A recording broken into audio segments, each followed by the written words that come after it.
सदाशिवसमारम्भां शङ्कराचार्यमध्यमाम् अस्मदाचार्यपर्यन्तां वन्दे गुरुपरम्पराम्।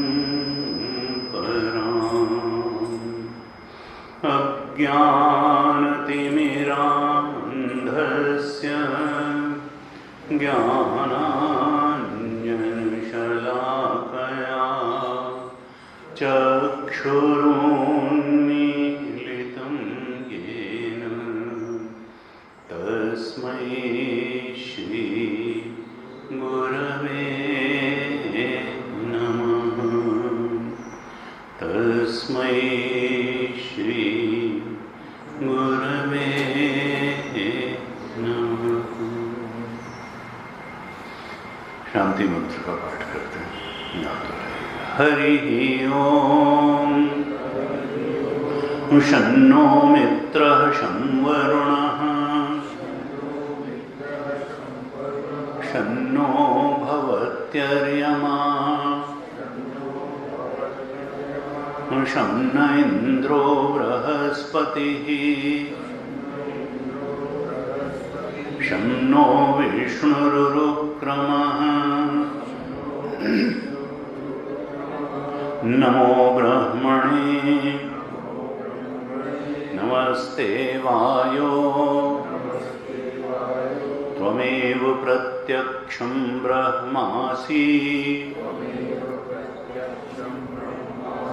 त्वामेव प्रत्यक्षं ब्रह्म वदिष्यामि।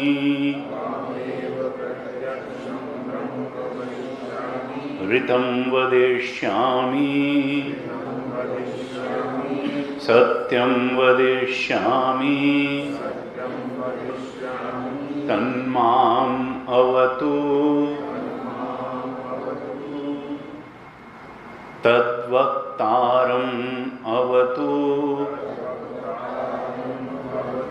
अवतु माम् अवतु वक्तारम्। ॐ शान्ति शान्ति शान्तिः।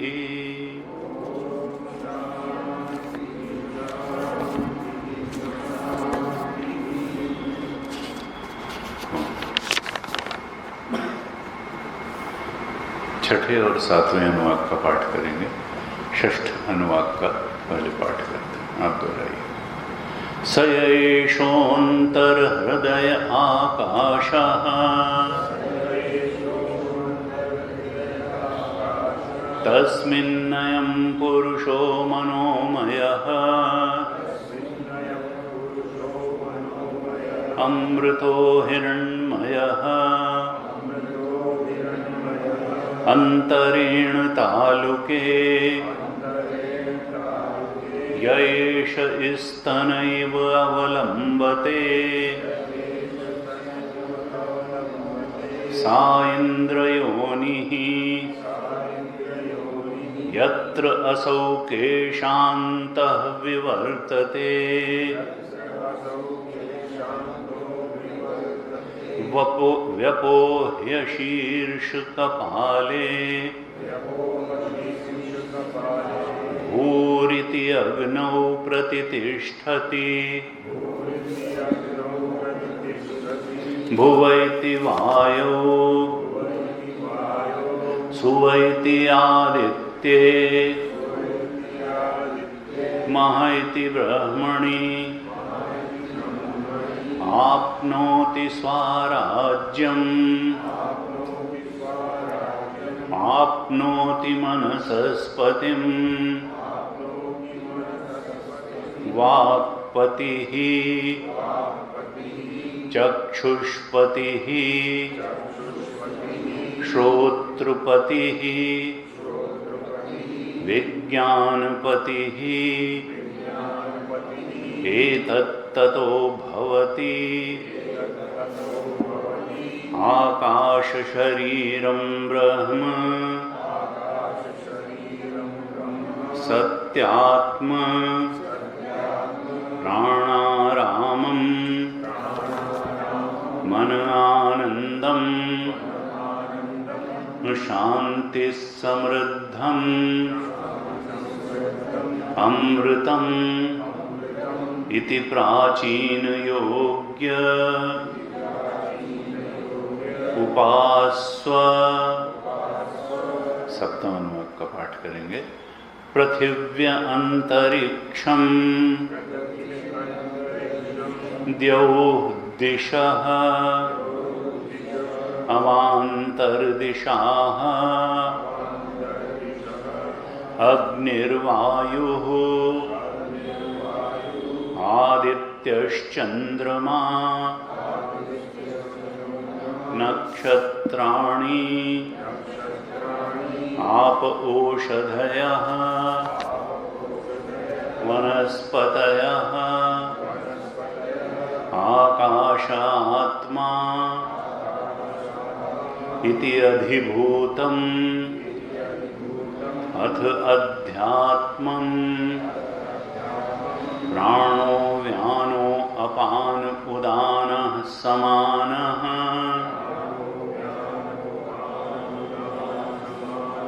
चक्षुः श्रोत्रम् मनोवाक्त्वक् चर्म मांस स्नायुअस्थिमज्जा एतद् अधिविधाय ऋषिः अवोचत् पान्तं वा इदं सर्वं पान्तेन एव पान्तं स्पृणोतीति।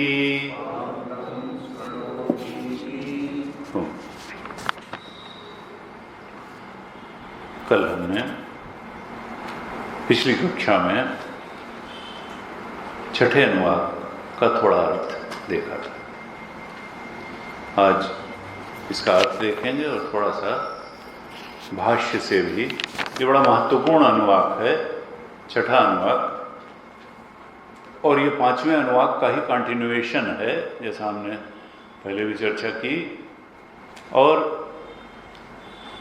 उपास्य सारी साधनाओं में वही है। उपासना की पद्धतियां अलग अलग हैं, लेकिन जो चाहे प्रणवोपासना हो या संगीतोपासना हो या व्याहृतियों की उपासना हो या आगे अभी जो हमने सातवां अनुवाक पढ़ा उसमें पांक्तोपासना है, तो इन सब उपासनाओं में उपास्य वही है, वही सगुण ब्रह्म, वही ओंकार, जिसको शांति मंत्र में नमस्ते वायु, वायु शब्द से कह दिया। शब्द कोई भी इंगित कर दिया जाए, और उपनिषदों में सबसे प्राचीन और उत्तम शब्द क्या माना गया? ओंकार। उस सगुण ब्रह्म के लिए जो शब्द दिया गया ओंकार, पतंजलि महाराज ने भी योग सूत्र में कहा, तस्य वाचकः प्रणवः क्लेश कर्म विपाक आशयैः अपरामृष्टैः पुरुष विशेष ईश्वर। योग दर्शन में ईश्वर का स्वरूप क्या निर्धारित किया उन्होंने? क्लेश कर्म विपाक आशय। हमारे पास तो क्लेश भी है, पंच क्लेश होते हैं, अविद्या, अस्मिता, राग, द्वेष, अभिनिवेश, पंचक क्लेश, और इनमें पूर्व पूर्व उत्तर उत्तर का कारण होता है। यानी इन पंच क्लेशों में जो मूल क्लेश है वो अविद्या।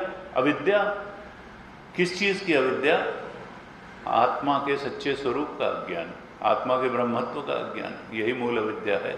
अविद्या, अस्मिता, फिर उससे क्या है? जो हम नहीं हैं उसमें मैं बुद्धि हो जाती है। हम हैं तो आत्मा, लेकिन आत्मा में मैं बुद्धि हुई नहीं, आत्मा को जाना नहीं, तो फिर मन बुद्धि शरीर में ही मैं बुद्धि हो जाती है। और जब मैं बुद्धि हो गई तो फिर मेरा बुद्धि भी हुई। विवेक संत ने कहा कि भाई तुम इस हाथ को मेरा कहते हो। मेरा किसको कहते हो? कहा जो तुम्हारे कहने, तुम्हारा हुक्म माने उसी को मेरा कहते हो। इस हाथ को मेरा कहते हो, उस हाथ को मैं क्यों? क्योंकि किसी से झगड़ा हो गया और तुम अपने हाथ से कहोगे मारो इसको, तो ये मारेगा। और वो कहते थे, हमारा निकट से निकट चेला भी कई बार हम कहते हैं कि फलाने ज्योतिर्मय लड़ो इससे, वो कहता नहीं गुरु जी। तो फिर वो कहते भाई तुम हमारे चेले नहीं हो, तुम मेरे नहीं हो। जो मेरे कहने से बहुत दिन तक कोई सेवक सेवा करता रहे वो हाँ मेरा सेवक है, और जिस दिन उसने दो चार बात नहीं मानी उसने कहा तुम मेरे सेवक नहीं हो। तो मेरा कोई कब तक है? कोई ऐसे ही हवा में किसी को मेरा नहीं कह देता है। मेरा कहने के पीछे बहुत सुविचारित तथ्य होता है कि ये मेरी बात मानता है तो मेरा, ये जीभ मेरी बात मानती है। हम कहते हैं कि इसको अच्छी बात बोलो तो बोलती है, इसको गंदी बात बोलो तो बोलती है। तो इसलिए ये जीभ मेरी है, ये हाथ मेरा है, ये शरीर मेरा है। लेकिन अब नियंत्रण नहीं रहता है, तो कई बार हमारे कहने से भी कि मन शांत हो जाओ, मन शांत बना रहता है। बुद्धि से कहते हैं कि तुम इस तरह से विचार करो, वो नहीं मानती, वो वासना और संस्कार से प्रेरित होकर के विचार करना शुरू कर देती है। तो यहीं पर साधना की बात आती है कि कम से कम जहाँ मैं बुद्धि बैठी है मेरा, वो हमारे नियंत्रण में रहे। बुद्धिम तो सारथिम विद्धि मनः प्रग्रहवान नरा इंद्रियाणि हयान्या विषयांश तेषु गोचरान। ये विषय में घोड़े, इंद्रिय रूपी घोड़े ले करके मन की लगाम ढीली हुई तो दौड़ते हैं और फिर गिरा देंगे इधर उधर। तो इसलिए बुद्धि तो बिल्कुल शुद्ध पवित्र। इसीलिए वेदांत में ही सारे विश्व में जितने भी दर्शन होंगे, वेदांत में बुद्धि को बहुत महत्व दिया गया कि सबसे बड़ी बात है बुद्धि की शुद्धता, पवित्रता, निर्मलता। और वो क्या है कि सात्विक बुद्धि, निर्मल बुद्धि होती है। इसलिए गीता में सबसे बाद में 17वें और 18वें अध्याय में भगवान ने 8-9 तरीके से तमोगुण, रजोगुण और सतोगुण का वर्णन किया। गुरुदेव कहते थे साधक को हमेशा इंट्रोस्पेक्शन करते रहना चाहिए, स्वमूल्यांकन करते रहना चाहिए कि हमारा कर्ता तमोगुणी है कि रजोगुणी है कि सतोगुणी है। हमारी बुद्धि तमोगुणी है। सबके बड़े बढ़िया ढंग से गीता में 17वें धृति हमारी कैसी है, तामसी है, राजसी है कि सात्विक है।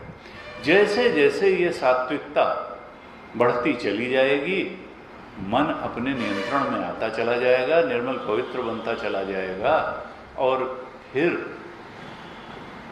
हम अंतर यात्रा में उतना ही आगे बढ़ते चले जाएंगे, आत्मा के उतने ही निकट पहुंचते चले जाएंगे, और आत्मा के निकट पहुंचने में ही शांति है, सुख है।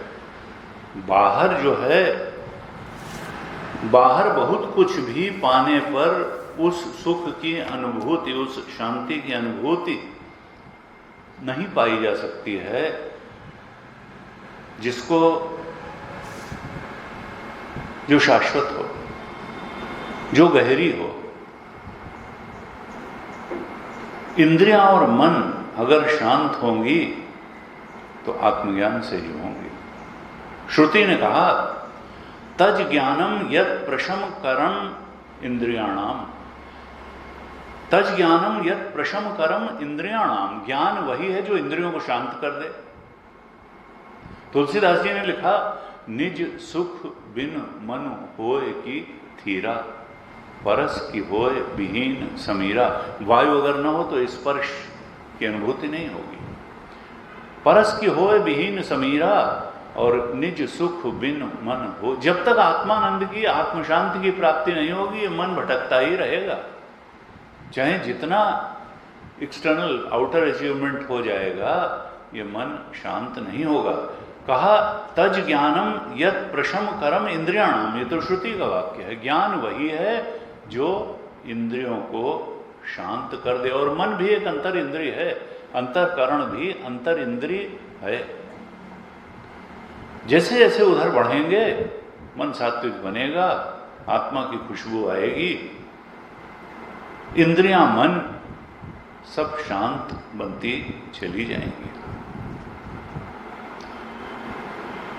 तुलसीदास जी ने अंत में लिख दिया रामायण के कि पायो परम विश्राम राम समान प्रभु नाही कहूं, कि इस सब साधना का उद्देश्य क्या है, क्यों सत्संग कर रहे हैं, क्यों साधना कर रहे हैं। एक परम विश्राम की प्राप्ति के लिए, एक ऐसी विश्रांति जिससे बड़ी कोई विश्रांति न हो। स्वामी तेजमान जी एक चुटकुला सुनाते हैं कि एक व्यक्ति गया, पेड़ के नीचे एक व्यक्ति बैठा हुआ था और उसने कहा कि भाई, वो चौराहे पे पेड़ लगा हुआ था एक तरफ, कि भाई ये रास्ता कहाँ जाता है आगे।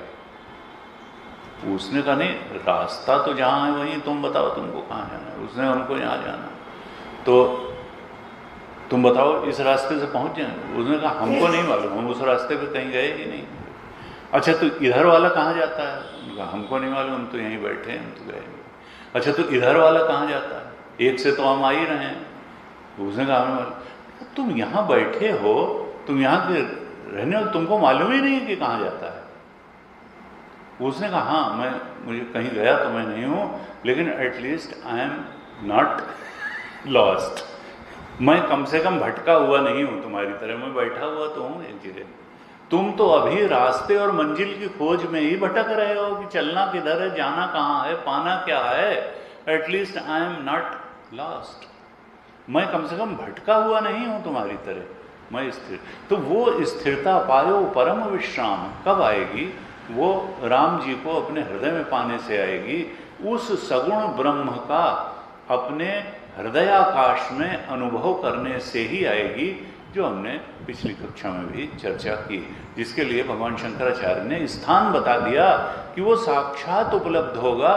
पाणव इव आमलकम, हाथ में रखे हुए आंवले की तरीके से वो सगुण ब्रह्म तुम्हारा इष्ट इसी हृदयाकाश में, जो पशुओं के विच्छेद करने पर इन्वर्टेड लोटस, उल्टे पुंडरीक आकार के कमल के रूप में जो हृदय दिखाई देता है, इसी में जो आकाश है, कमंडल के आकाश की तरह, कर्काकाश की तरह, उसी आकाश में वह सगुण ब्रह्म उपलब्ध होगा।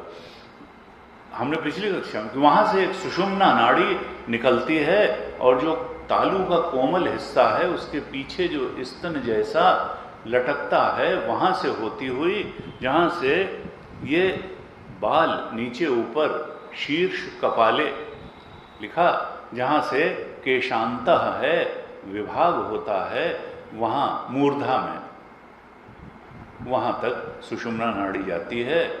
और वहाँ पर पहुँच करके जीवन में ही अपने उस सगुण ब्रह्म से बिल्कुल एकात्मता का अनुभव भक्त कर लेता है। और जब शरीर छूटता है तो वहीं से ब्रह्मरंध्र से कहें शीर्ष कपाल को भेद करके उसके प्राण निकलते हैं और वो जा कर के अपने इष्ट से सायुज्य प्राप्त करता है, सायुज्य मुक्ति को प्राप्त कर लेता है। तो ये भेद सहिष्णु, देखिए उपासना का प्रकरण है, और उपासना के प्रकरण में कहीं न कहीं जीवत्व तो थोड़ा सा बचा रह जाता है, अभेद नहीं है, वो ज्ञान से ही आएगा, वो ज्ञान से आएगा। वदन्ति तत्तत्वविदः तत्त्वज्ञ ज्ञानमद्वयम् ब्रह्मेति परमात्मेति भगवान इति शब्द थे, भागवत जी में कहा। देखो वो अद्वैत बोध, नॉन डुअलिज्म, ये तो ज्ञान से ही आएगा, महावाक्य के उपदेश से ही आएगा। वहां पर क्या होगा कि जीवत्व तो बचेगा नहीं, न भगवान की भगवत्ता बचेगी, न जीव की जीवत्ता बचेगी, बस एक तत्व ब्रह्म तत्व ही बचेगा, और न संसार की सांसारिकता बचेगी, न भगवान की मायोपाधिकता बचेगी, न जीव का की अविद्या या अविद्या की उपाधि बचेगी, न भगवान की माया और माया की उपाधि बचेगी, न संसार की जो है पंचभूत की उपाधि बचेगी। लेकिन ये भक्त भी सायुज्य मुक्ति तक तो पहुंच सकता है, और वो भी कोई छोटी चीज नहीं है। गुरु जी कहते थे कि भाई कुछ लोग शुरुआत में ही वेदांत पढ़ लेते हैं और फिर भक्ति करना छोड़ देते हैं। उन्होंने कहा क्यों? अरे साहब भक्ति क्या, वो तो सायुज्य मुक्ति तक ले जाएंगे, कभी सालोक्य, कभी सामीप्य, कभी सारूप्य, और फिर सायुज्य मुक्ति तक। तो हम तो साहब नॉन डुअल, हम तो बिल्कुल अद्वैत तत्व के बोध में उपजी, भक्ति भक्ति सब छोटी चीजें हैं इनको। तो उन्होंने कहा ये वैसे ही है, तुमने छोड़ दिया, कभी तुमने सायुज्य मुक्ति और अपने इष्ट से एकात्मता का बोध प्राप्त भी किया? छोड़ता वो है जिसने पाया हो। उनका ये वैसे ही है।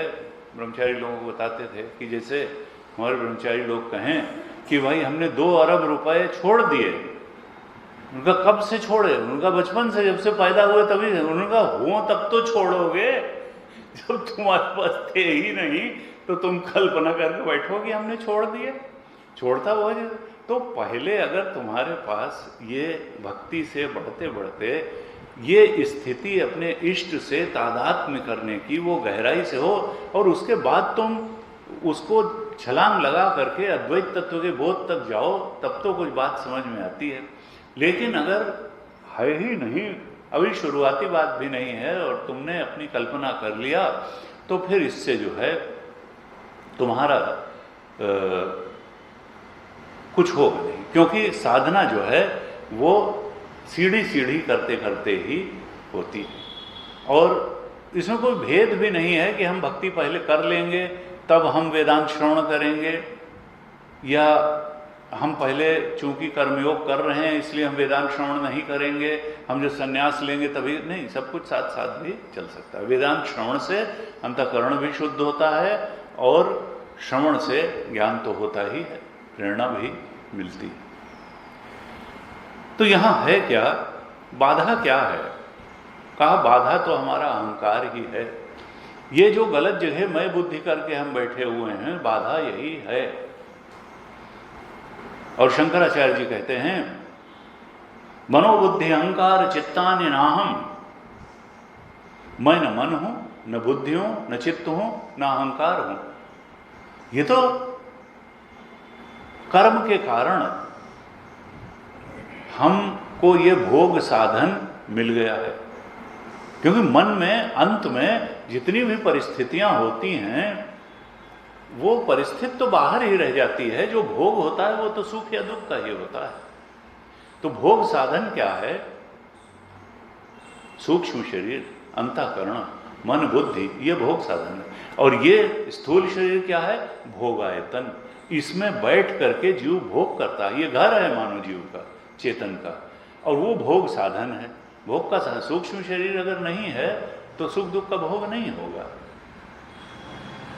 और संसार जो है विषयांश यहाँ के परिस्थितियों के भोग होता है। अनुकूल प्रतिकूल परिस्थितियों का सुख दुख का भोग होता है।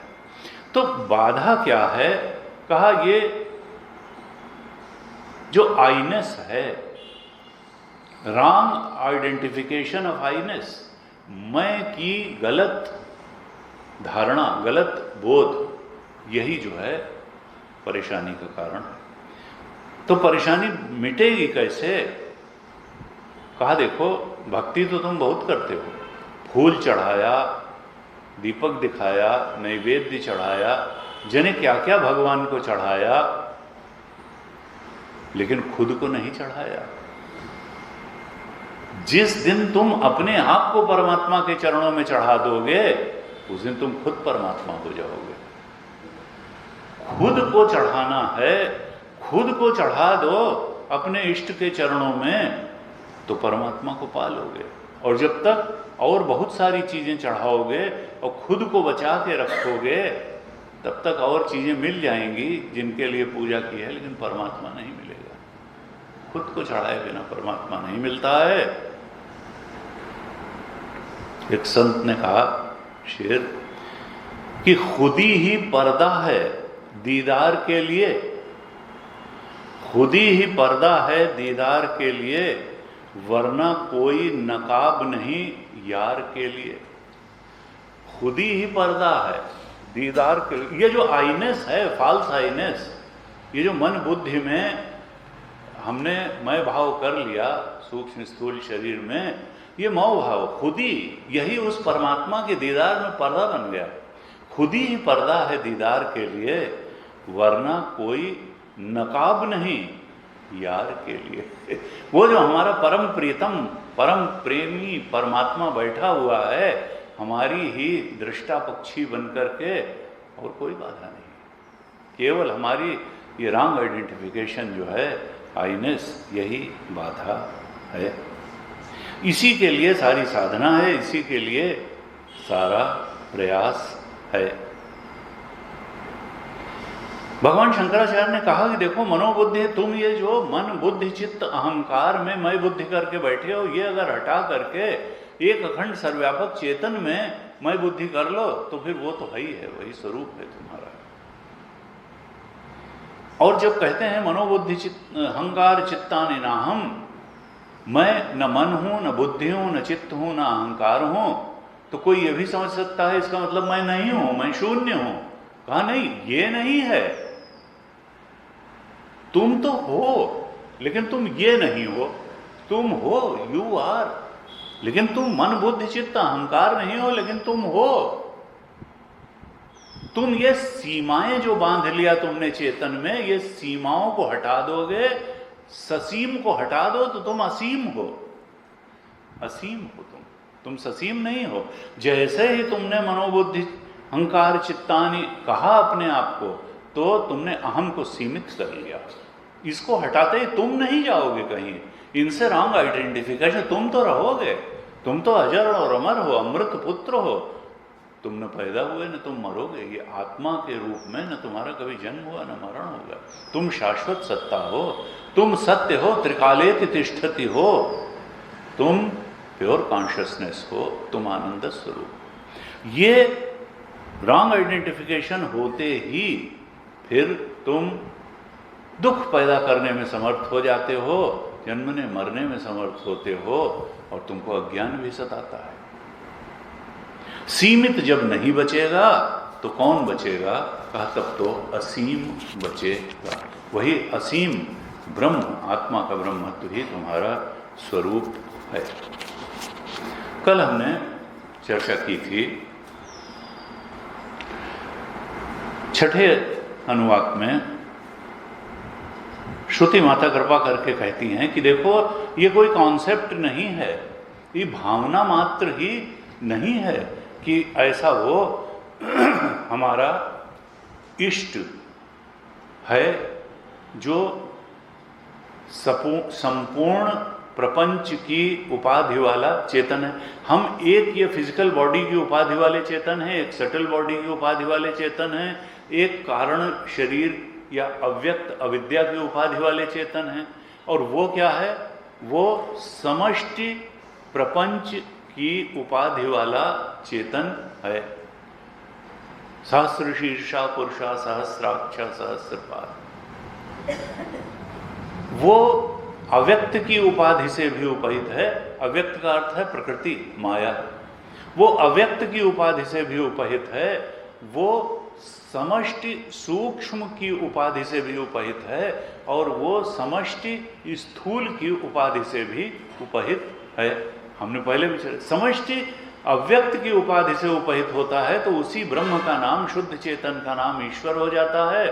समष्टि सूक्ष्म की उपाधि से उपहित होता है तो उसी शुद्ध चेतन का नाम हिरण्यगर्भ, राम जी, शिव जी, कृष्ण जी हो जाता है।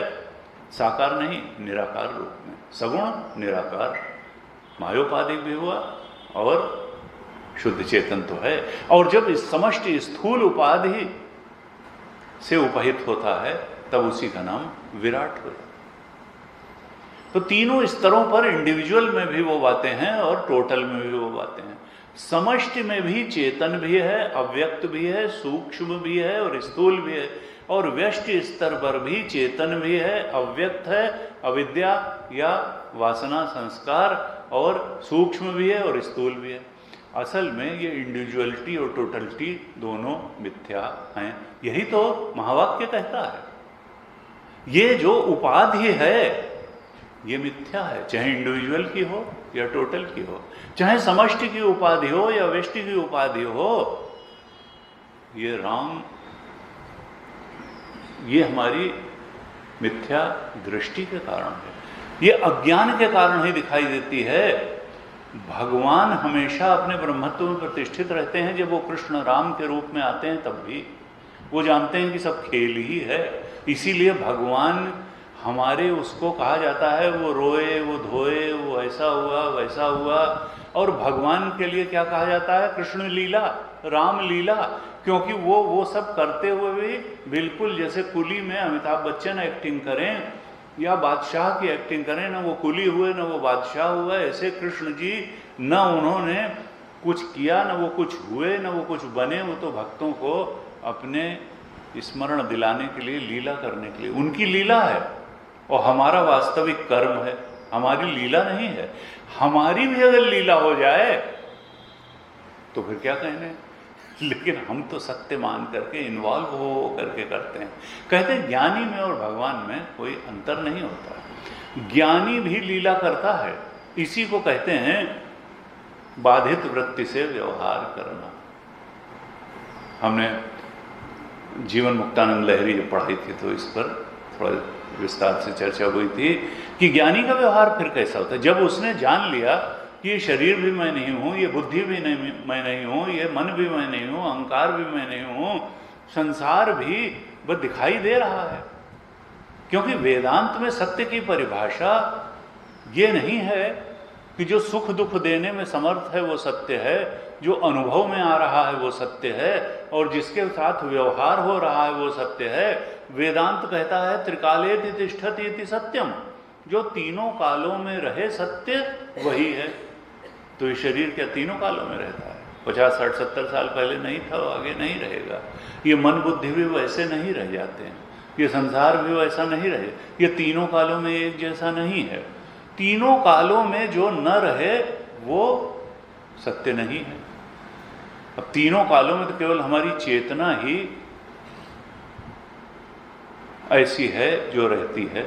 इसने बाल्यावस्था को भी जाना, इसने युवावस्था को, इसने अधेड़ अवस्था को, इसने वृद्धावस्था को, और ये वैसी ही रही। मन्ना बुढ़ाने बुढ़ानी मोरी काया। कहा ये चेतन जो है इस पर काल का प्रभाव नहीं होता, इस पर देश का प्रभाव नहीं होता, इस पर वस्तु, ये सब कुछ को जानने वाला है, और ये देश काल वस्तु इस पर सुपर इम्पोजिशन है, ये परिच्छिन्न नहीं है देश काल वस्तु से। कहा कि देखो ज्ञानी जो है वो जब ये जान लेता है कि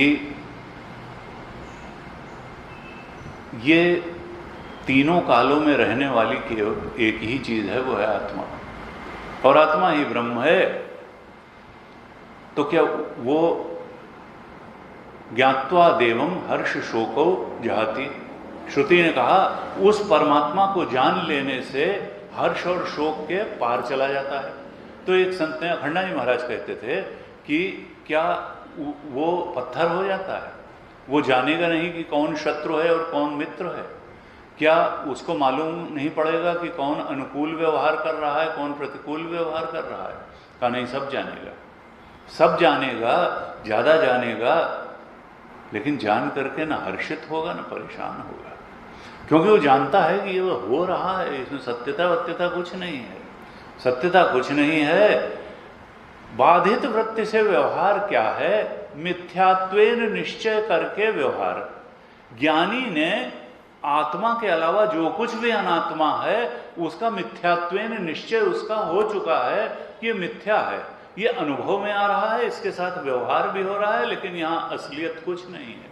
असलियत चेतन सत्ता हमारे अंदर बैठी हुई, हमारा परमात्मा जो हमारा स्वरूप है असली वही है। तो फिर उसका व्यवहार कैसे होगा? कहा मिथ्यात्वेन निश्चय करके व्यवहार होगा, बाधित वृत्ति से। और यानी लीला होगी, जैसे कृष्ण ने लीला करी, राम ने लीला करी, ऐसे ही ज्ञानी भी केवल लीला मात्र करेगा। और फिर वो क्या करेगा? कोई खराब काम कर पाएगा? का नहीं कर पाएगा। वो तो चूंकि उस परम सत्य में खुद बैठा हुआ है, इसलिए औरों को भी उधर बढ़ाने का ही काम करेगा। गुरुदेव ने यही किया, बड़े बड़े संतों ने यही किया, बोध प्राप्त संतों ने यही किया। गीता जी में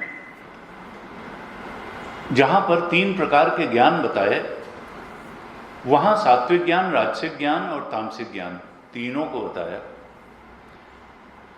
सात्विक ज्ञान क्या कहा कि द्वैत प्रपंच को देखते हुए भी जो उसके अद्वैत स्वरूप को पहचान लेता है, उसी का ज्ञान सात्विक ज्ञान है। द्वैत प्रपंच को देखते हुए भी उसके अद्वैत स्वरूप को पहचानने की ताकत, जो पहचानने वाली बुद्धि है, ज्ञान है, वही सात्विक ज्ञान है।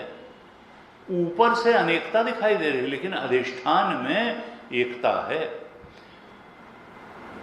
द्वैत दिखाई पड़ते हुए भी अद्वैत स्वरूप को पहचानना, यह सात्विक ज्ञान है। और जब ये नाम रूप में सृष्टि है, अनेक भेदों से भरी हुई सृष्टि है, इस अनेक भेदों से भरी हुई सृष्टि, इसके नाम रूप के भेदों को देखते हुए उनको सत्य मानना, ये राजसिक ज्ञान है। ये राजसिक ज्ञान है कि जैसा दिखाई दे रहा है वही ठीक है, पुकार खड़ी हो नहीं। जो अधिष्ठान चेतन के एकत्व को देख लेता है वो, उसका ज्ञान सात्विक है। जो भेदों को ही सत्य मान लेता है वो राजसिक ज्ञान है। और तामसिक ज्ञान कहा यत्तु कृत्स्न वदे कस्मिन् कार्य सक्तम अहेतुकम अतत्वार्थम अल्पम च तत्तामसम उदाहृतम। 18वें अध्याय का 22वां श्लोक।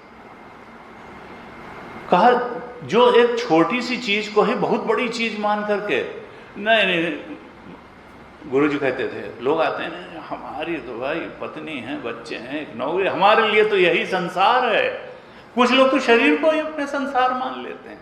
कहा यत्तु कृत्स्न वदे कस्मिन्, एक छोटी से हिस्से को ही जो संपूर्ण, कृत्स्न का मतलब संपूर्ण, और वो भी कार्य है, कारण भी नहीं है।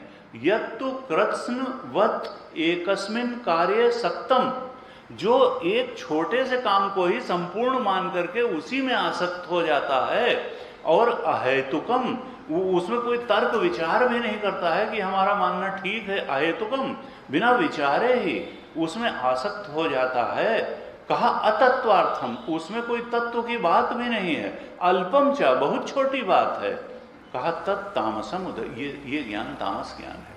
जब एक बहुत छोटी बात को ही बहुत बड़ी बात मान करके, संपूर्ण मान करके उसी में आसक्त हो जाता है और उसमें कोई तत्व भी नहीं है, जो बहुत छोटी बात है, तो इस ज्ञान को तो ये कहा कि जो अनेक भेदों में अधिष्ठान अभेद को पहचान लेता है वो तो सात्विक ज्ञान है। जो संसार को, चलो संपूर्ण भेद वाले संसार को सत्य मान लेता है वो राजस ज्ञान है। और जो एक बहुत छोटी बात को संपूर्ण बात मान के बैठता है वो तो फिर तामस ज्ञान है। तो कहना क्या चाहते हैं कि उस परमात्मा को पहचानो, वो उस अधिष्ठान तत्व को पहचानो और परमात्मा को अगर अद्वैत बोध तक नहीं भी अभी गए हो तो कम से कम भक्ति से प्रारंभ करो, क्योंकि बिना सदाचार और भक्ति के वो ज्ञान ग्रहण नहीं होगा, पचेगा नहीं।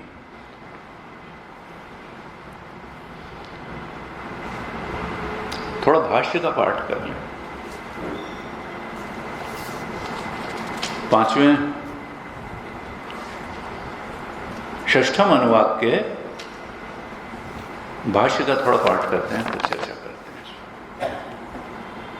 आप दोहराइए 6ठम अनुवाक का प्रारंभ से भाष्य का पाठ करेंगे। आप दोहराइए। भूर्भुवः सुवः स्वरूपः महः इति एतस्य व्याहरति आत्मनः ब्रह्मणः अंगानि अन्यादेवताः इति उक्तं यस्य ताः अंगभूताः तस्य एतस्य ब्रह्मणः साक्षात् उपलब्ध्यर्थम् उपासनार्थं च हृदयाकाशः स्थानम् उच्यते। शालग्रामैव विष्णोः तस्मिन् हि तद्ब्रह्म उपास्यमानं मनोमयत्वादि धर्मविशिष्टं साक्षात् उपलभ्यते। पाणौ इव आमलकं मार्गश्च सर्वात्मभाव प्रतिपत्तये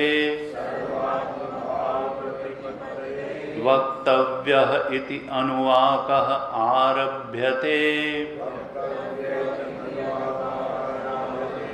स इति व्युत्क्रम्य अयं पुरुषः इति अनेन संबध्यते। य एषोऽन्तर्हृदये हृदयस्यान्तः हृदयमिति पुण्डरीकाकारः मांसपिण्डः प्राणायतनः अनेकनाडी सुशिर ऊर्ध्वनाल अधोमुखो विशस्यमाने पशौ प्रसिद्ध उपलभ्यते। तस्यान्तः य एष आकाशः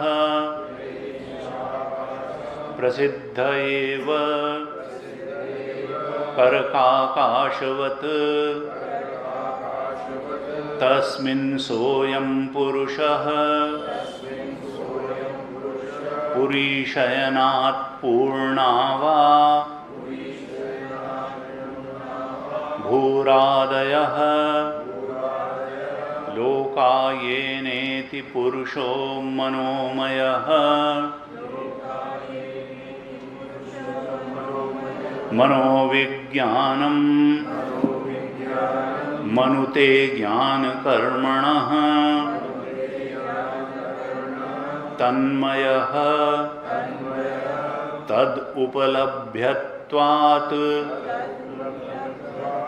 मनुते अनेन इति वा मनो अंतःकरणं तद अभिमानी तन्मयस्तन्मयः तन्मयः तल्लिंगः वा अमृतः अमरणधर्मा हिरण्मयो ज्योतिर्मयः तस्य एवं लक्षणस्य हृदयाकाशे साक्षात्कृतस्य विदुषः आत्मभूतस्य इन्द्रस्य ईदृशस्वरूप प्रतिपत्तये मार्ग अभिधीयते हृदयात् ऊर्ध्वं प्रवृत्ता सुषुम्नानां नाडी योगशास्त्रेषु च प्रसिद्धा सा च अंतरेण मध्ये प्रसिद्धे तालुके तालुकयोर्गताः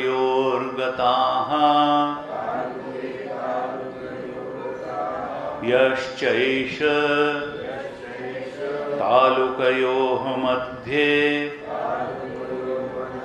स्तनैव अवलम्बते मांसखण्डः तस्य च अंतरेण इति एतत् यत्र च केशान्तः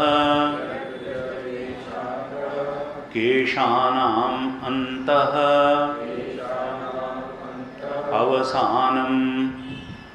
अवसानं मूलं केशान्तः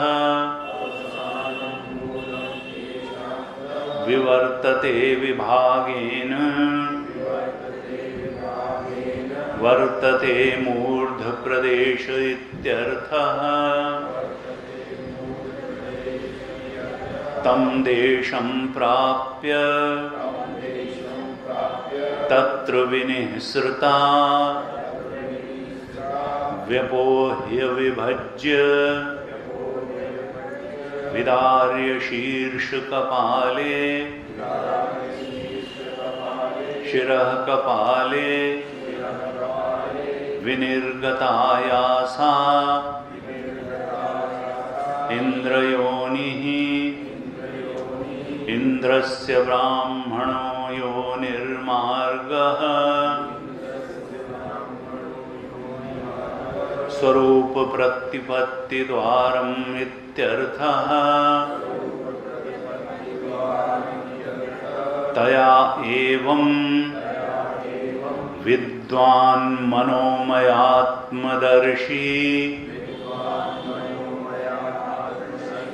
मूर्ध्नः विनिष्क्रम्य अस्य लोकाधिष्ठाता भूरिति व्याहृति रूपः यो अग्निः महतो ब्रह्मणो अंगभूतः तस्मिन् अग्नौ प्रतितिष्ठति अग्नि आत्मना इमं लोकं व्याप्नोति अग्नि आत्मा इमं लोकं व्याप्नोति इत्यर्थः तथा भुव इति द्वितीय व्याहृति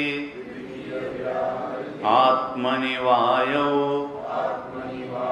प्रतितिष्ठति इति अनुवर्तते।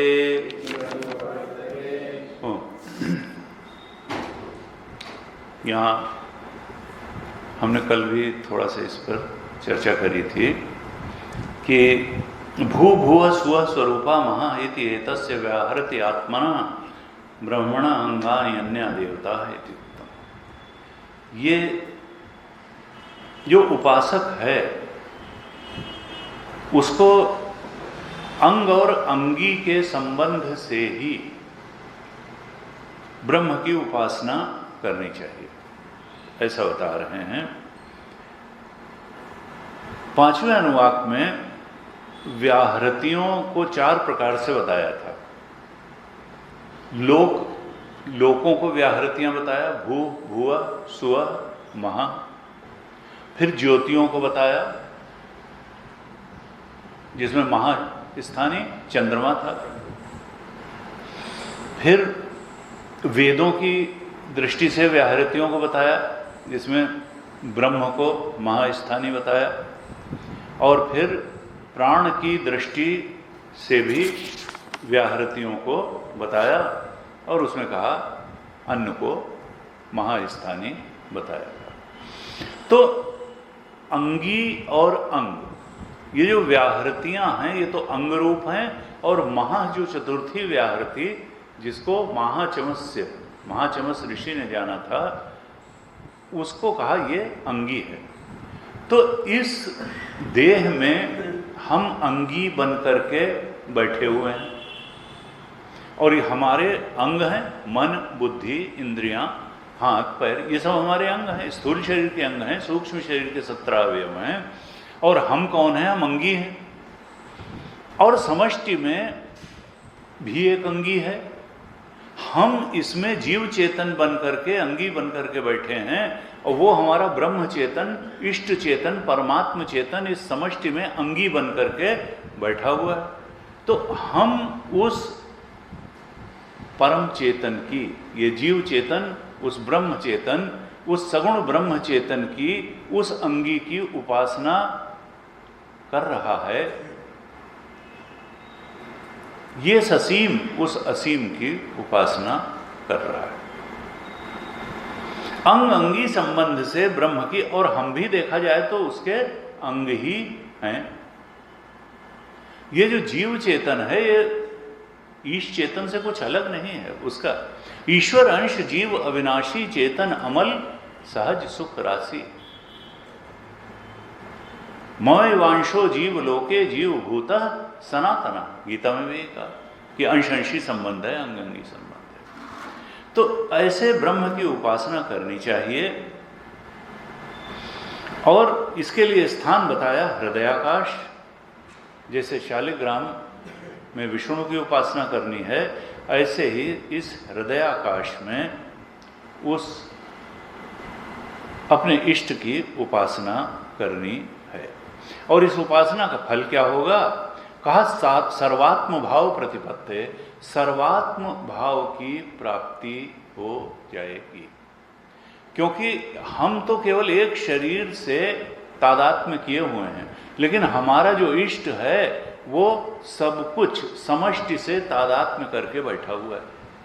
जब हम उस ब्रह्म से एकत्व का, सायुज्य मुक्ति का अनुभव करेंगे तो हम भी केवल इन अंगों से ही तादात्म्य का अनुभव नहीं करेंगे, बल्कि अपने इष्ट जैसा ही हमारा भी अनुभव हो जाएगा और हम भी समष्टि से तादात्म्य का अनुभव करेंगे, समष्टि अंगों से तादात्म्य का अनुभव करेंगे। जैसे हमारे इष्ट का परमात्मा का भाव है कि वो समष्टि स्थूल सूक्ष्म और अव्यक्त प्रपंच से तादात्म्य किए हुए है, तभी तो वो जीवित ये सब कुछ चल रहा है। जिस दिन हमारा जीव चेतन इस फिजिकल बॉडी या सटिल बॉडी या इसके अंगों से तादात्म्य छोड़ देगा तो ये स्थूल शरीर काम वाम नहीं करेगा। ऐसे ही वो जो चेतन सत्ता है, हमारा इष्ट है, जो समष्टि अव्यक्त सूक्ष्म और स्थूल प्रपंच से तादात्म्य करके बैठा है, जिसके कारण ये सृष्टि जीवन पा रही है, जब उससे हम तादात्म्य एकत्व का अनुभव करते हैं तब फिर हम भी उसके समष्टि तादात्म्य का अनुभव प्राप्त कर लेते हैं। हमने मांडूक्य के पढ़ते समय भी ये थोड़ी चर्चा करी थी। विराट आत्मा, उनका तुम ये पहले क्या है, विराट आत्मा हो जाता है। जैसे हमारा इष्ट विराट की आत्मा है, वैसे ही उसका भी भाव क्या बनता है वो नहीं जाएगा, उसमें भेद सहिष्णु अभेद रहेगा, अद्वैत की अनुभूति नहीं है। लेकिन विराट आत्मा वो भी अनुभव करेगा कि एक शरीर से ही नहीं सब कुछ से हमारा तादात्म्य है, समष्टि स्थूल से तादात्म्य है, समष्टि सूक्ष्म से हमारा तादात्म्य है। ऐसा जो है योगी का अनुभव। एक पिछले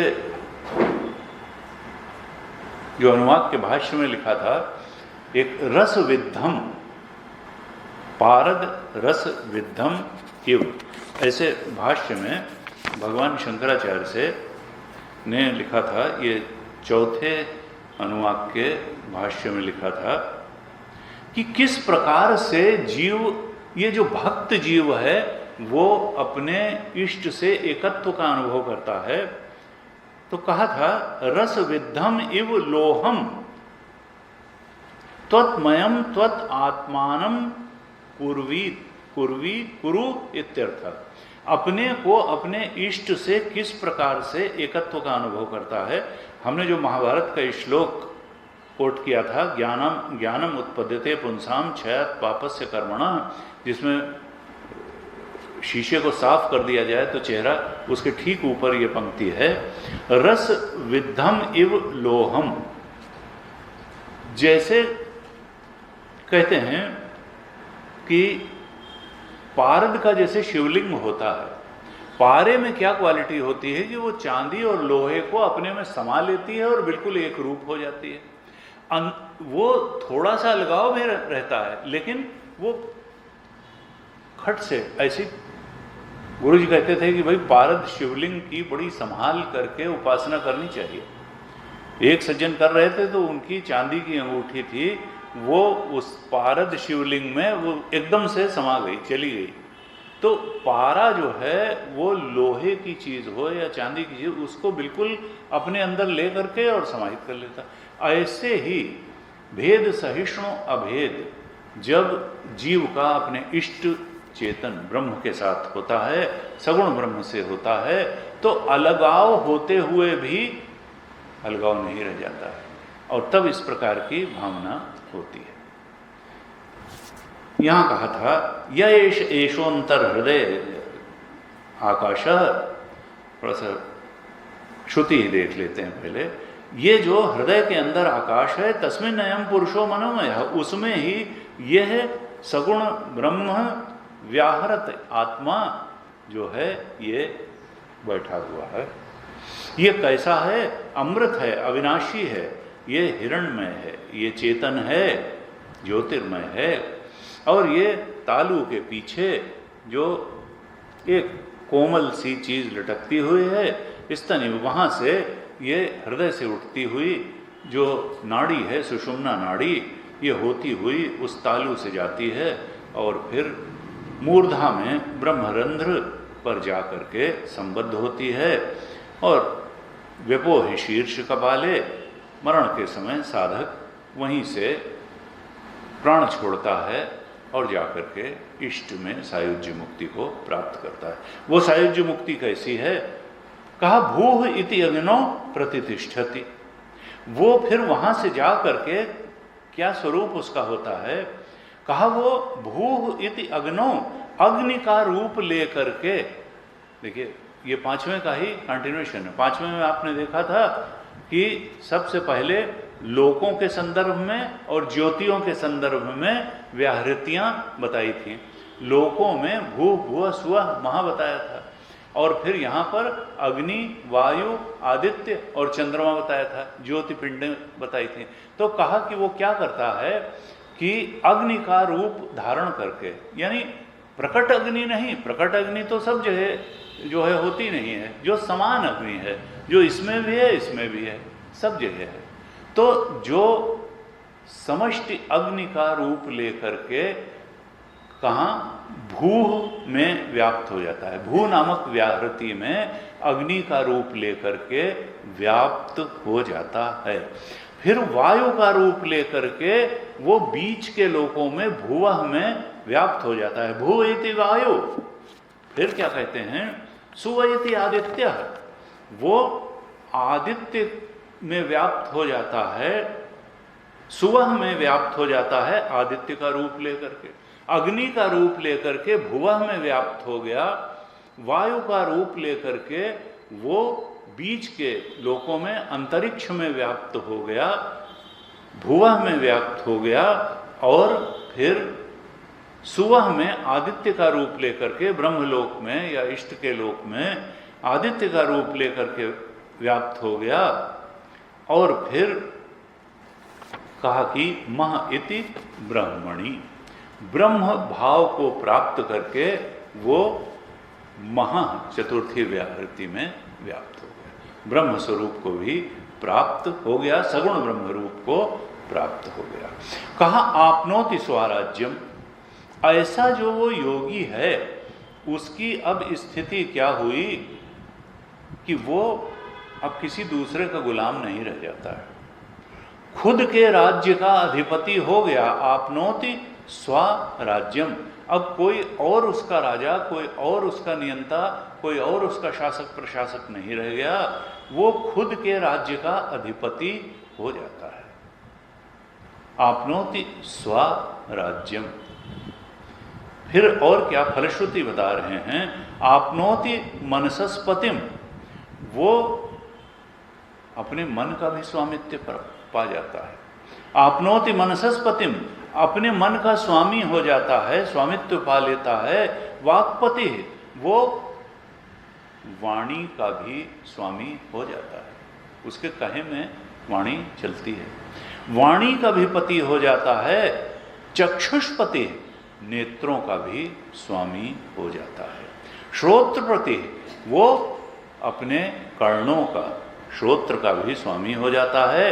विज्ञानपति, वो बुद्धि का भी स्वामी हो जाता है, अर्थात सारे कार्यकरण संघात अंतःकरण का स्वामी हो जाता है। एतत् ततो भवति, क्यों? क्योंकि वह वही हो गया, अर्थात सगुण ब्रह्म रूप ही हो गया, अपने इष्ट का रूप सायुज्य मुक्ति को प्राप्त कर लिया। एतत् ततो भवति आकाश शरीरम ब्रह्म, अब उसका शरीर कैसा हो गया? आकाश की भांति सूक्ष्म हो गया और आकाश की भांति ही सर्वव्यापी भी हो गया, सूक्ष्म और सर्वव्यापी शरीर वाला हो गया। गुरु जी कहते थे, भाई हमारे गुरु चले गए और हम उनकी फोटो यहाँ अभी लगाए हुए हैं, ये हैं स्वामी चिन्मयानंद जी हमारे गुरु, लेकिन श्रुति क्या कहती है कि वो आकाश शरीरम, अब उनका कोई इस रूप में शरीर वरीर नहीं रह गया, वो तो सूक्ष्म, वो तो अग्नि होकर के भुवः में व्याप्त हो गए, वायु, वो तो वायु होकर भुवः में, अग्नि होकर के भूव में, और आदित्य होकर के सुवह में, और ब्रह्म होकर के महा में व्याप्त हो गए। आकाश शरीरम हो गया। आपनोति मनसस्पतिम, वाक्पति चक्षुष्पति, विज्ञानपति श्रोत्रपति हो गए। एतत् ततो भवति, वो तो वही हो गया, आकाशवत सूक्ष्म और शरीर सर्वव्यापी उसका हो गया अपने इष्ट की भांति। फिर क्या कहते हैं, और गुरुदेवों की स्थिति तो असल में अद्वैत तत्व की है, उनकी तो इससे ऊपर की, तो शायद जो मुक्ति की बात वही चल रही है, उनकी तो नॉन डुअलिज्म वाली स्थिति है। लेकिन इतनी तो अभी इस उपासक की भी हो जाएगी, वैसा नहीं रह जाएगा जैसा भी। फिर क्या कहते हैं, सत्यात्म, वो सारी स्थूल सत्ताओं और सारी सूक्ष्म सत्ताओं का अंगी हो गया। मूर्त अमूर्त जितनी सत्ताएं हो सकती हैं सब का अंगी वो हो गया, सब का अधिष्ठाता हो गया, सत्यात्म हो गया, अपने प्रभु अपने इष्ट की भांति ही वो सत्य आत्मा हो गया। हमने भाष्य का पाठ नहीं कराया, लेकिन अंत में भगवान शंकराचार्य इसमें लिखते हैं, सत्यात्म सत्यम मूर्त अमूर्तम अवितथम स्वरूपम च आत्मा स्वभाव अस्य तदिदम सत्यात्म। कहा देखो, केवल फिजिकल रियलिटी ही रियलिटी नहीं होती है, मूर्त भी रियलिटी होती है और अमूर्त भी रियलिटी होती है। हम आपके स्थूल शरीर को देख रहे हैं और अपने भी स्थूल शरीर को देख रहे हैं, लेकिन हमारे पास एक सटिल रियलिटी सूक्ष्म शरीर भी है, हम मन बुद्धि इंद्रियां भी हमारे पास हैं। तो केवल मूर्त सत्ता ही नहीं होती, अमूर्त सत्ता भी होती है। केवल मूर्त ही सत्य नहीं है, अमूर्त भी सत्य है। कहा मूर्त अमूर्त अवितथम स्वरूपम, वो मूर्त का भी अंगी हो जाता है और अमूर्त का भी अंगी हो जाता है। समष्टि सूक्ष्म सत्ता का भी अंगी हो जाता है और समष्टि स्थूल सत्ता का भी वो अंगी हो जाता है। ये जो हो जाता है इसी को कहा कि सत्यात्म, वही सत्य आत्मा सबका अंगी रूप हो जाता है। फिर क्या कहा? प्राणारामम। गुरु जी कहते सबसे बड़ी फलश्रुति तो यही है, प्राणारामम।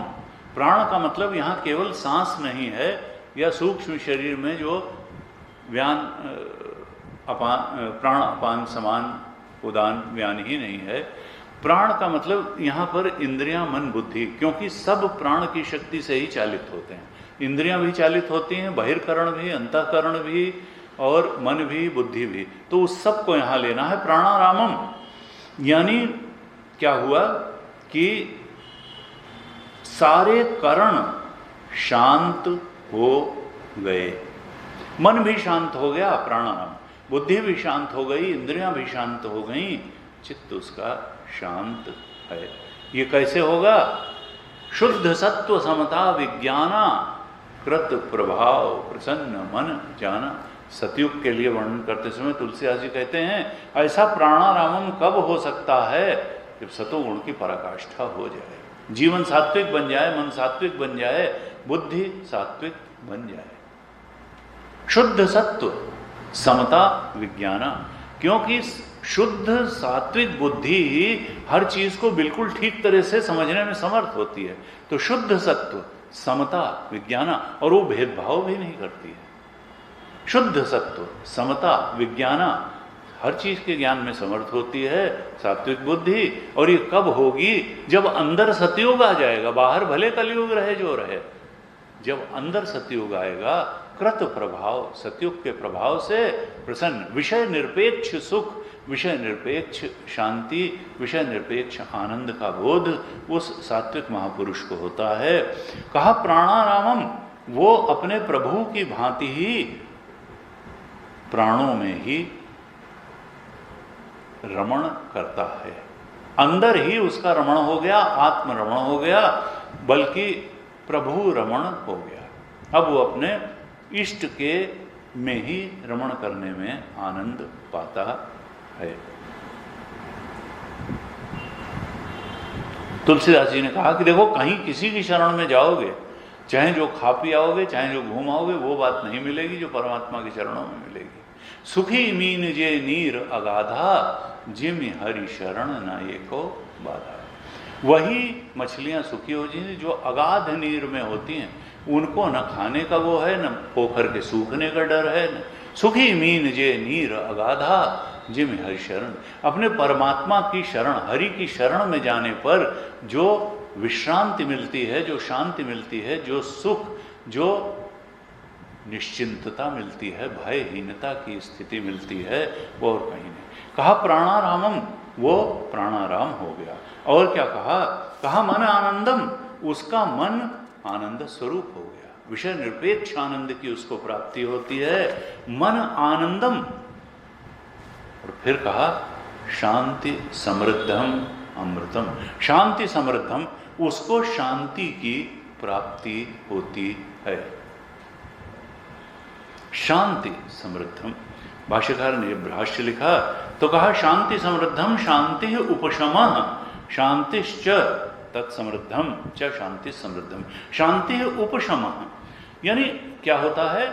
शांत। अशांतस्य कुतः सुखम उपशम। गीता में भी कहा कि जो अशांत है उसको सुखी कैसे कर सकते हैं? अगर उसको कामनाएं सता रही हैं, उसको वासनाएं सता रही हैं, उसको इच्छाएं सता रही हैं, जाहि न चाहिए कवहु कछु तुम सन सहज स्नेह बसहु निरंतर तासुर सो राउर निज गे।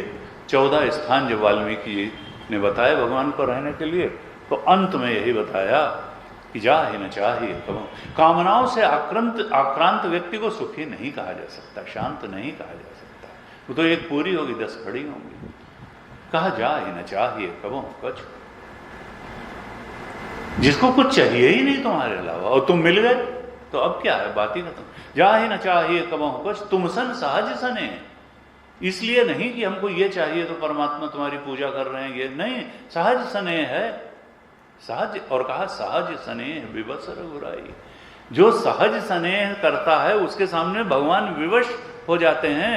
भगवान कृष्ण ने उन्हीं के लिए कहा हम भक्त पराधीना, मैं तो भक्त के पराधीन हूं।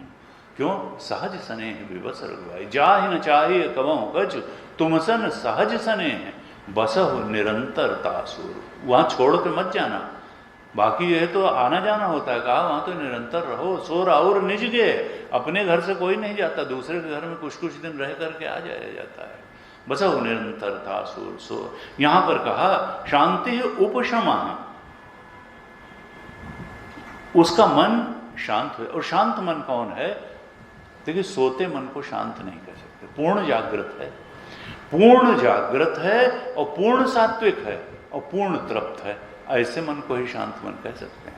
जो पूरी अवेकनिंग है, विद फुल अवेकनिंग, ये नहीं है कि सोए अलसाए हैं या ना, जागृति पूरी है, पूर्ण जागृत है मन और पूरी सात्विकता से भरा हुआ है और पूरी तृप्ति और संतोष से भरा हुआ है।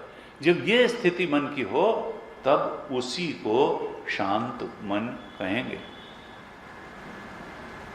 मन जागृत है, मन सात्विक है, मन तृप्त है, मन संतुष्ट है, कुछ नहीं चाहिए, विषय निरपेक्ष शांति है, स्वरूप की शांति है, इष्ट की प्राप्ति, परमात्मा रमण की शांति है। और फिर कहा शांति समृद्धम। गुरु जी कहते थे देखो शंकराचार्य भगवान ने क्या कहा, उनको शायद समृद्ध, इतनी ऊंची ऊंची बातों के बीच में ये समृद्धि वाली बात जो है, उनको लगा ये कहाँ से जो है श्रुति ने कह दिया, तो उन्होंने समृद्धि पर अलग से भाष्य नहीं लिखा कि वो समृद्ध भी होता है, उन्होंने कहा वो शांति से समृद्ध होता है। कोई उन्होंने फिजिकल आउटवर्ल्ड वर्ल्डली समृद्धि की बात ही नहीं करी भगवान शंकराचार्य ने। कहा शांति उपशमा शांतिश्च तत्समृद्धम, शांतिश्च तत्समृद्धम, वो शांति से ही समृद्ध होता है और बाहर बाहर की समृद्धि की बात ही नहीं उठाई। कहा च शांति समृद्धम, उन्होंने इसको एक शब्द बना दिया शांति समृद्धम, समृद्धम को अलग करके भाष्य नहीं लिखा, उनका वो शांति से समृद्ध होता है, क्योंकि शांति से समृद्ध होना ही सबसे बड़ी समृद्धि है। और कहा अमृतम, वो क्या है? अविनाशी हो गया, अमृत स्वरूप को प्राप्त हो गया। इति प्राचीन योग्य उपास्व, कहते हैं हे साधक, हे योग्य साधक, प्राचीन योग्य मानो शिष्य का नाम है, प्राचीन योग्य, हे प्राचीन योग्य साधक, हे साधक योग्य साधक, उपास्व, उसी अपने सगुण ब्रह्म का हृदय में आलंबन ले करके प्रभु की उपासना करो। इस हृदयाकाश में ही अपने प्रभु को, इष्ट को, सगुण ब्रह्म को हाजिर नाजिर जान करके उनकी उपासना करो। यह आदेश भी श्रुति माता ने दे दिया। कहा कि देखो ये उपासना जो करता है तो उस उपासना का एक ही फल है कि उसको सर्वोच्च की प्राप्ति हो जाती है। क्योंकि बाहर का ऐश्वर्य होए और मैं सुखी हूं यह आवश्यक नहीं है। ऐश्वर्यवान होने पर भी, बहुत ऊंचा पद पाने पर भी हो सकता है चित्त में उदासी हो। इसलिए कहा वो शांति समृद्धम मन आनंदम सत्यात्म प्राणारामम मन आनंदम शांति समृद्धम अमृतम, ये सब फलश्रुतियां जो हैं ये उस सगुण ब्रह्म की उपासना से, हृदय में उसकी उपासना करने से प्राप्त हो जाती हैं। इस जीवन में भी वो अपने प्रभु से अत्यंत निकट के सानिध्य का अनुभव करता है और शरीर छूटने के बाद तो जैसा बताया ब्रह्मरंध्र से प्राण त्याग करके प्रभु की निकटता उसको प्राप्त होती है। गुरु जी कहते थे कि भाई देखो हमारे गांव के पास वो बताते थे, एक साधु रहते थे, तो वो जब उनके पास मैं जाता था तो कहते थे, बच्चा साधु सुखी, साधु सुखी। क्योंकि साधु बन करके भी अगर सुखी नहीं हुआ, तो उन्होंने कहा कि अगर साधु बन करके भी सुखी नहीं हुआ तो फिर गृहस्थ जीवन ही क्या बुरा था। वो कहते थे कि भाई देखो, साधु जो है उसको सुखी तो होना चाहिए, अगर सुखी नहीं है तो फिर कहीं कुछ आत्मावलोकन की आवश्यकता है। विषय निरपेक्ष सुख की प्राप्ति के लिए ही व्यक्ति सुखाय कर्माणि करोति लोकः, विदुर जी ने यही कहा कि भाई कोई धन कमाता है, पद कमाता है, परिवार सब सुख पाने के लिए, और कोई इन सबको छोड़ता है तो साधु भी सुख पाने के लिए ही छोड़ता है, कोई वो दुखी होने के लिए नहीं छोड़ता है। तो लेकिन अगर सुख मिल गया तो ठीक है, नहीं मिला तो तलाश जारी रहनी चाहिए और उस परम सत्य की तरफ बढ़ते रहना चाहिए। इस प्रकार से ये छठे अनुवाक में वही पांचवें अनुवाक को जाकर के बताया कि देखो ये कल्पना नहीं है, व्याहृत आत्मा, व्याहृत आत्मा कोई कल्पना नहीं है, ये इसी हृदय में उसका अनुभव अपने सगुण ब्रह्मिष्ट का किया जा सकता है और वही सायुज्य मुक्ति तक ले जाएगा। सप्तम अनुवाक में कहते हैं कि यहाँ पांक्तोपासना बताई, सप्तम अनुवाक में पांक्तोपासना बताई। कहा कि देखो ऋषि जो है वो गंगा किनारे मानो बैठा था, गुरु जी कहते थे कि भाई, और किसी वट वृक्ष की या पीपल के वृक्ष की छांव में बैठा है, नदी बह रही है और वो अपने प्रभु के चिंतन में डूबा है, और अचानक उसको लगा कि अरे यहाँ तो सब कुछ पांच पांच है और ये सब जो है वो हमारे प्रभु का ही रूप है। तब उसको लगा अरे तुम सब पांच पांच बन करके बैठे हुए हो और हमारा ध्यान ही नहीं गया। तब उसने देखना शुरू किया कि भाई कहाँ कहाँ ये पांच पांच बन कर बैठे हैं। तो कहा पृथिव्य अंतरिक्षम देव दिशो अमांतर दिशा, ये पृथ्वी होकर के तुम बैठे हो, तुम अंतरिक्ष हो करके बैठे हो, तुम स्वर्गलोक हो करके बैठे हो, तुम दिशाएं पूर्व पश्चिम उत्तर दक्षिण हो करके बैठे हो, और तुम अवांतर दिशा हो करके भी बैठे हो। अर्थात पूर्व पश्चिम उत्तर दक्षिण तो हुए, उनके चार कोने हो गए, जैसे नॉर्थ ईस्ट साउथ वेस्ट इस तरीके से। और क्या कहा, ऊपर नीचे, ये अवांतर दिशाएं।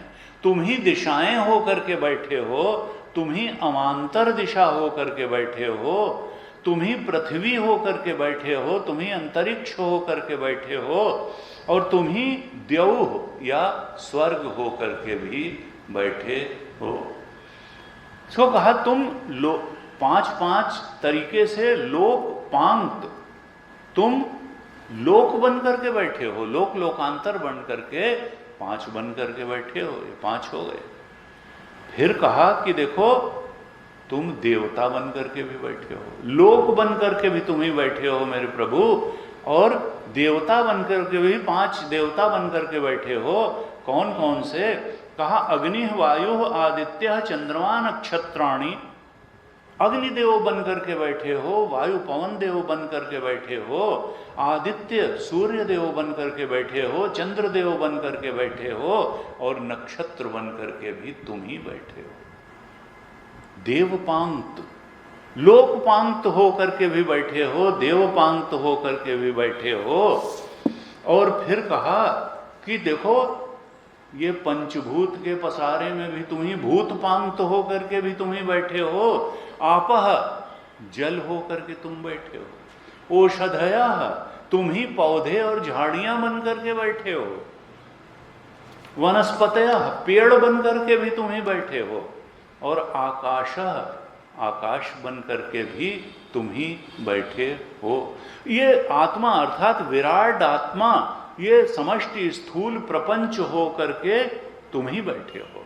भूतपांत होकर के तुम ही बैठे हो, लोकपांत होकर के तुम ही बैठे हो, देवपांत होकर के तुम ही बैठे हो, और भूतपांत होकर के भी तुम ही बैठे हो।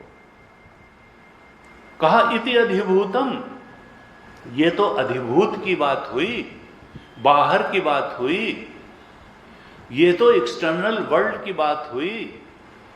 और ये नहीं कि तुम खाली इस प्रकार से लोकपांत, देवपांत और भूतपांत बन करके बाहर ही बैठे हो, अरे अंदर भी तुम ही बैठे हो। ये जो अंदर भी तुम्हारी ही उपस्थिति है, अथ अध्यात्मम, अंदर फिर उसकी निगाह गई ऋषि की, तो कहा अध्यात्म बन करके भी तुम ही बैठे हो। अध्यात्म में क्या क्या बन करके बैठे हो? कहा पंच प्राण बन करके तुम ही बैठे हो। प्राणो व्यान अपान उदान समानः, ये प्राण व्यान अपान उदान और समान, ये प्राणपांत बन करके तुम ही बैठे हो। फिर और अंदर देखा उसने कहा ये ज्ञानेन्द्रियां, कर्मेंद्रियां और अंतःकरण बन करके भी तुम ही बैठे हो। चक्षु श्रोत्रम मनो वाक् त्वक्, चक्षु बन करके तुम ही बैठे हो, कान बन करके, श्रोत्र बन करके तुम ही बैठे हो, मन बन करके तुम ही बैठे हो, वाक वाणी बन करके तुम ही बैठे हो, और त्वचा बन करके भी तुम ही बैठे हो। इस प्रकार से ये इंद्रिय पांत बन करके भी तुम ही बैठे हो। और देखा तो कहा देखो ये स्थूल शरीर, फिजिकल बॉडी में, आयुर्वेद में तो सप्त धातुएं कहते हैं, यहाँ 5 बताई। कहा ये धातुपांत बन करके भी तुम ही बैठे हो फिजिकल बॉडी में। चर्म, मांस, स्नायु, अस्थि, मज्जा, चर्म बन करके, चमड़ी बन करके तुम ही हो, मांस बन करके तुम ही हो, स्नायु बन करके, नर्व्स बन करके तुम ही हो, अस्थि बोन्स बन करके तुम ही हो, और मज्जा बन करके भी तुम ही हो, धातुपांत बन करके भी तुम ही बैठे हो। तो 3 प्रकार के अध्यात्म अंदर के पांत बन करके तुम ही हो, और 3 प्रकार के बाहर के पांत बन करके भी तुम ही हो। कहा पांतम एतद अधिविधाय ऋषि अवोचत, जब इस प्रकार से अंदर बाहर सब कुछ 5-5 देखा, तो फिर ऋषि के मुख से क्या निकला? ऋषि अवोचत, इस प्रकार से देख करके ऋषि बोले, क्या बोले? पांतम वा इदम सर्वम, अरे ये सब कुछ तो पांत रूप ही है, मेरे प्रभु का 5-5 रूप में अभिव्यक्ति ही है। और फिर क्या? पांतेन एव पांतम स्प्रणोति इति। अरे ये कैसी मजेदार बात है कि बाह्य पांत आंतर पांत को पुष्ट कर रहा है, और आंतर पांत बाह्य पांत को पुष्ट कर रहा है। अगर जल समष्टि न हो तो हमको 5 गिलास जल कहाँ से मिलेगा? अगर बाहर गर्मी न हो तो हमारे अंदर गर्मी कहाँ से आएगी? बाहर अन्न, वनस्पति, औषधियां न हो तो हमारे शरीर कैसे चलेगा? बाह्य पांत आंतर पांत को पुष्ट कर रहा है, और आंतर पांत बाह्य पांत को पुष्ट कर रहा है।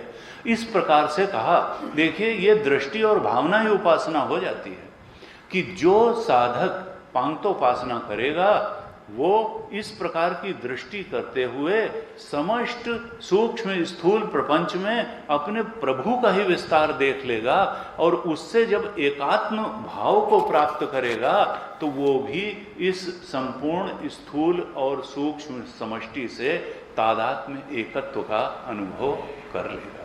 इस प्रकार से कहा ये अनुभव करके वो स्वयं ही पांत स्वरूप हो जाएगा। जैसे उसके प्रभु हैं पांत स्वरूप, ऐसे वो ही पांत स्वरूप हो जाएगा। ऐसे जो है ये पांतोपासना बताई। हम अगली कक्षा में थोड़ा भाष्य भी इसका देखेंगे और इस पर और चर्चा करेंगे। आज ओम पूर्णमदः पूर्णमिदं पूर्णात् पूर्णमुदच्यते पूर्णस्य पूर्णमादाय पूर्णमेवावशिष्यते। ओम शांति शांति शांति।